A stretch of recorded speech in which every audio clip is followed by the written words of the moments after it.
வணக்கம் நண்பர்களே! கார்த்தி, ரேவதி சீரியல் செம பரபரப்பா போயிட்டு இருக்குன்னே சொல்லலாங்க. பரபரப்பான கட்டத்துல நம்ம ரேவதி வந்து அவங்க ஆசைய நம்ம ராஜா கிட்ட சொல்றாங்க. "இந்த பாரு ராஜா, இந்த கும்பாபிஷேகம் நல்லபடியா முடிஞ்ச உடனே நம்ம 2 பேரும் ஒரு இதுக்கு வந்து மலைப்பகுதிக்கு நம்ம வந்து ஹனிமூன் போனோம்." அப்படின்னு வந்து ஆசைய வந்து சொல்லுறாங்க. அத கேட்டதும் சரி அப்படின்னு வந்து நம்ம ராஜாவும் வந்து நம்ம ரேவதி கூட ஹனிமூன் போக வந்து ஒத்துக்கிட்டாங்கன்னே சொல்லலாம். ஒரு கட்டத்துல பார்த்தோம்னா, நம்ம 2 பேரும் இனி சந்தோஷமா வாழணும். ரேவதிக்கு எந்த கஷ்டமும் கவலையும் கொடுக்கக்கூடாது அப்படின்னு வந்து நம்ம ராஜா வந்து மனசுக்குள்ள நினைக்கிறாங்க. ஆனா இவங்களுக்கெல்லாம் பேரெடியாட்டு வந்து நம்ம சாமுண்டேஸ்வரிக்கு வந்து சேதுபதியோட பேரன் தான் இந்த ராஜா அப்படின்னு வந்து உண்மையை வந்து தெரிய வந்து துரத்த போறாங்க வீட்டை விட்டு. அதை பற்றி தான் இந்த வீடியோக்குள்ள பார்க்க போறோம். அதுக்கு முன்னாடி சேனலுக்கு லைக் அண்ட் சப்ஸ்கிரைப் பண்ணுங்க ஃப்ரெண்ட்ஸ். பக்கத்தில் இருக்க பெல் ஐக்கானையும் கிளிக் பண்ணுங்க. அப்போ தானே போடுற ஒவ்வொரு வீடியோவும் நோட்டிஃபிகேஷனாக உங்களுக்கு கிடைக்கும். வாங்க ஃப்ரெண்ட்ஸ் வீடியோக்குள்ளே போகலாம். ஃபஸ்ட்டு எடுத்த உடனே சும்மா அதிரடியான பரபரப்பு. சேதுபதியோட பேரன் தான் உண்மையை வந்து நம்ம தீபாவதிட்ட இருந்து தெரிஞ்சுக்கணும் அப்படின்னு வந்து நம்ம சாமுண்டேஸ்வரி போன நேரம் ஒரே தடங்களாக வருது. கடைசியில் பார்த்தோன்னா பாம்பு வர கொத்தி வந்து நம்ம சாமுண்டேஸ்வரிட்டு போயிட்டு, அதை விட நம்ம ராஜா இப்போ நடந்து நீங்கள் எங்கேயும் போக வேண்டாம், ரெஸ்ட் எடுங்க, நாளைக்கே வந்து போகலாம் அத்தை அப்படின்னு வந்து சொன்னோன்னே சரி அப்படின்னு வந்து நம்ம சாமுண்டேஸ்வரி நாளைக்கு போய் தீபாவளியை பார்த்து உண்மையை தெரிஞ்சுக்கிடலாம் அப்படின்னு வந்து ஒரு முடிவு எடுத்துக்கிட்டாங்க. நமது ராஜாவுக்கு ஏதோ ஒன்று தப்பாக இருக்குது அப்படின்னு வந்து மனசில் உறுத்துவு. அதோட புடவைக்காரர் வந்து துணி எடுக்கிறாங்க. அப்போது நம்ம ரேவதி வந்து எனக்கு 2 புடவை வேணும் அப்படின்னு வந்து நம்ம ராஜாட்ட கேட்டோன்னா சரி எடுத்துக்கோ அப்படின்னு வந்து சொல்கிறாங்க. ஒரு கட்டத்தில் புடவை எடுத்துகிட்டு வந்து ரூமில் கொண்டு வைக்க போன நம்ம ரேவதி கிட்ட எதுக்காக நீ இப்போ 2 புடவை எடுத்துக்கிட்ட அப்படின்னு வந்து கேட்குனேன்னா, ஒன்று வந்து நம்ம கும்பாபிஷேகத்துக்கு உடுத்துட்டு நிற்கிறதுக்கு, என்ன ஒரு புடவை எதுக்காக எடுத்தேன்னா, நம்ம இனி வந்து இந்த கும்பாபிஷேகம் முடிஞ்சதோட ஒரு மலைப்பகுதிக்கு நம்ம 2 பேரும் ஹனிமூன் போனோம், அங்கே சந்தோஷமாக இருக்கணும், அப்போ நான் உன் கூட அதை கட்டிட்டு வருவேன், அப்படிதான் என்னோட ஆசை, அதுக்காக தான் இந்த புடவை அப்படின்னு வந்து சொல்லணும்னா சரி எடுத்துக்கோ அப்படின்னு வந்து சொல்கிறாங்க. நம்ம ராஜாவும் ரேவதியும் வந்து சந்தோஷமாக வந்து இருக்க முடிவு பண்ணிட்டாங்க.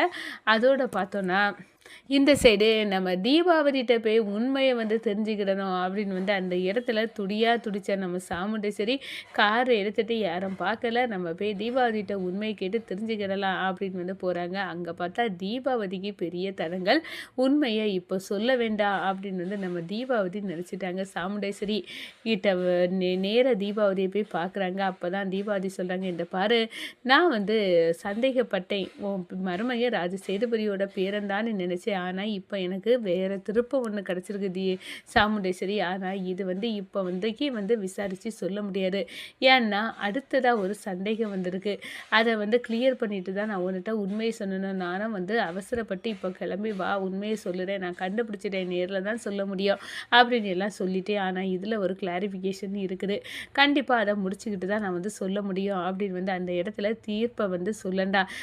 சேதுபதியோட பேரை வந்து கும்பாபிஷேகத்தை முடித்து அவனாட்டே உண்மையை சொல்லிடுவான் அப்படின்னு வந்து வாக்கு கொடுத்துருக்கான். அப்படி இருக்கப்ப நம்ம எதுக்கு உளறி கொட்டணும், அந்த நல்ல விஷயம் நடந்துட்டு போட்டோம், கோவில் கும்பாபிஷேகம் தானே, அது இவ்வளோ காலம் தடைப்பட்டு இருந்தது நடந்து போகட்டும், அதுக்கு பிறகு அவராட்டே உண்மையை சொல்லட்டும், அவர் ரொம்ப நல்லவர் அப்படின்னு வந்து அந்த இடத்துல நம்ம தீபாவளி மறைச்சிறாங்க. அதோட உன் மாப்பிள்ளை ராஜாவை பற்றி விசாரித்தேன், அவர் வந்து ரொம்ப நல்லவர், உனக்கு இருக்க பலமே அவர் தான் அப்படின்னு வந்து அந்த இடத்துல தீபாவளி நம்ம ராஜாவை பற்றி சொல்கிறாங்க. தெரியும் தீபாவளி, எனக்கு இருக்க பலமே அவர் தான், என்னோட சுற்றி இருக்க எதிரிகளுக்கெல்லாம் சவாலாக இருக்கிறதே என் மாப்பிள்ளை ராஜா தான், எனக்கு அது நல்லாவே தெரியும். ஆனாலும் எனக்கு சேதுபதியோட பேரே அப்படின்னு ஒரு அடையாளம் இருக்குது பார்த்தியா, அதுதான் எனக்கு உறுத்தலாகவே இருக்குது, அப்படி ஒரு அடையாளம் இவருக்கு தேவையில்லை, அப்படி ஒரு இது தேவையில்லைன்னு தான் நான் வந்து சொல்லுறேன் அப்படின்னு வந்து அந்த இடத்துல சொல்கிறாங்க. நம்ம தீபாவளி கேட்குறாங்க, உன் மாப்பிள்ளையும் உன் மகளும் ரொம்ப சந்தோஷமாக தானே இருக்காங்க அப்படின்னு கேட்குறேன். அவங்க ரொம்பவே சந்தோஷமாக இருக்காங்க, அதை கண்கூட நான் பார்க்குறேன், அதில் பூரிச்சு இருக்கேன் தீபாவளி, அதில் எனக்கு எந்த வருத்தமும் இல்லை, என் மாப்பிள்ளை நல்லபடியாக பார்த்துக்கிட்டாரு நம்ம ரேவதியை அப்படின்னு வந்து அந்த இடத்துல சொல்ல நேரம். அதுக்கு பிறகு இந்த அடையாளம் தானே இவர் வந்து சேதுபதியோட பேரை நாட்டா உன் வீட்டில் வாழாரு அப்படின்னு வந்து மனசுக்குள்ளே நினச்சிட்டு, அவர் வந்து உன் மாப்பிள்ளையாட்டு தானே இந்த வீட்டுக்கு வந்த பிறகு இருக்காரு, அதுக்கு பிறகு உண்மை தெரிஞ்சு இவளுக்கு ஏன் இவ்வளோ கோவம் வருது அப்படின்னு வந்து அந்த இடத்துல வந்து நினைக்கிறாங்க. சரி, நீ சேதுபதி குடும்பத்தோட வந்து அவ்வளோ வெறுப்பு காட்ட என்ன காரணம் என்கிட்ட சொல்ல முடியுமா அப்படின்னு வந்து அந்த இடத்துல வந்து நம்ம தீபாவதி கேட்க நேரம், அது பெரிய காரணம். எங்கள் அம்மா சாவுக்கு அவங்க தான் காரணம்னு நான் நினைக்கிறேன்.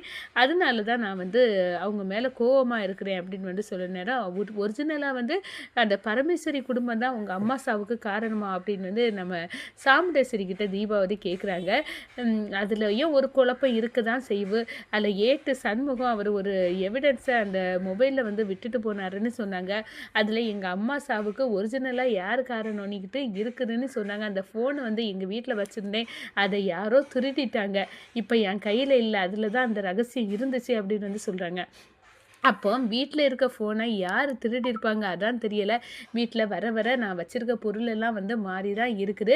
அதை விட கொடுமை, அந்த சாமி சிலையை வந்து நான் தான் திருடினேன் அப்படின்னு வந்து அந்த எங்கள் வீட்டுக்கே எனக்கு தெரியாமல் அந்த பொருளெல்லாம் கொண்டு பில்லி சூனிய பொருளெல்லாம் கொண்டு போட்டது யார் அப்படின்னு உள்ள ரகசியமும் தெரியாமல் தான் இருக்குது. என்னமோ என்னை சுற்றி நடக்குது, இதெல்லாம் எனக்கு குழப்பத்தை தான் உண்டு பண்ணுது அப்படின்னு இருக்க நேரம், நிச்சயமாக அந்த பரமேஸ்வரி வீட்டில் வந்து நான் இருந்த வரைக்கும் அவங்க அப்படி செய்யக்கூடிய ஆள் இல்லை. உங்கள் அம்மா சாவுக்கு வேறு காரணம் இருக்கும்னு நினைக்கிறேன். அதையும் கூடிய சீக்கிரம் நான் கண்டுபிடிச்சி தரேன் அப்படின்னு வந்து அந்த இடத்துல நம்ம தீபாவதி வந்து சாமுண்டேஸ்வரிகிட்ட சொல்கிறாங்க. சரி, நீ வந்து கண்டுபிடிச்சி தா தீபாவதி அப்படின்னு வந்து அந்த இடத்துல சொல்லிக்கிட்டு, சரி இந்த கும்பாபிஷேகம் வேலையே இருக்குது, கும்பாபிஷேகம் வந்து நாளைக்கு என் மாப்பிள்ளை கையால் வந்து நடக்க போகுது அப்படின்னு சொல்லுன்னா, ரொம்ப சந்தோஷம், நடக்கட்டும் அப்படின்னு வந்து தீபாவதி அந்த சொல்லிடுறாங்கங்க. அடுத்ததாக பார்த்தா கும்பாபிஷேக கலை அடுத்த நாள் காலையில் கட்ட ஆரம்பிச்சுட்டு நம்ம ராஜா தான் வந்து சாமியாடி கும்பாபிஷேகத்தையும் நடத்தி வைப்பாங்க அப்படின்னு வந்து அந்த இடத்துல வந்து ஒட்டுமொத்த குடும்பமும் சந்தோஷப்படுது. நம்ம ராஜா ரேவதி இவங்க எல்லாம் எடுத்துக்கிட்ட புது துணியெல்லாம் உடுத்துக்கிட்டு வந்து நம்ம கும்பாபிஷேகத்தை நடத்த கோயிலுக்கு போகிறாங்க. அப்போ தான் அங்கே சிவனாண்டி முத்துவேலும் இப்போ வந்து நம்ம எப்படியாவது எதையாவது பண்ணி இதில் ஒரு குழப்பத்தை உண்டு பண்ணணும், எப்படியா இந்த கும்பாபிஷேகம் இனி நடந்துடும், நம்ம நினச்சாலும் வந்து இது நிற்க போகிறதில்ல, ஆனால் ஒன்று பண்ணலாம் அப்படின்னு வந்து நம்ம ராஜாவை வந்து உயிரை பறிச்சா இந்த கும்பாபிஷேகம் நடக்காமல் போகல. நம்ம ராஜாவுக்கு ஒரு வேட்டு வைக்கணும், அவன் சாமியாட நேரம் அவன் துடிச்சு சாப்பிடும், அதுக்கு ஏதாவது ஒரு பழி பண்ணணும் அப்படின்னு வந்து நம்ம சிவனாண்டியும் முத்துவேலும் வந்து ஒரு பெரிய பயங்கரமான திட்டத்தை வச்சுக்கிறாங்க.